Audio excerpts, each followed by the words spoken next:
ওই বিভীষিকাময় সময়ে মুসিবতের কালে মানুষগুলো পাগল হয়ে বিশ্বনবীকে খুঁজতে আরম্ভ করবে।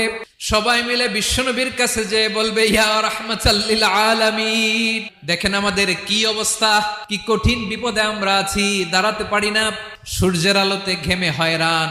বিশ্বনবী মাকামে মাহমুদে যে আল্লাহু আকবার বলে সিজদায় লুটিয়ে পড়বেন, বিশ্বনবী এমন ভাবে অজর দ্বারায় সিজদায় লুটিয়ে পড়ে কাঁদবেন, রব্বুল আলামিনের রহমতের দরিয়ায় জোশ লেগে যাবে। রব্বুল আলামিন এই দৃশ্য থেকে সহ্য করতে পারবেন না। রব্বুল আলামিন বলবেন, ইয়া মুহাম্মদ ইরফা রাসাক, ও নবী আপনি মাথা তোলেন, আপনার কান্না আমি সহ্য করতে পারি না, আজকে আপনি যা চাবেন তাই দেব। ওয়াশফা তুশাফা, যার জন্য সুপারিশ করবেন তার সুপারিশ কবুল করে নেব।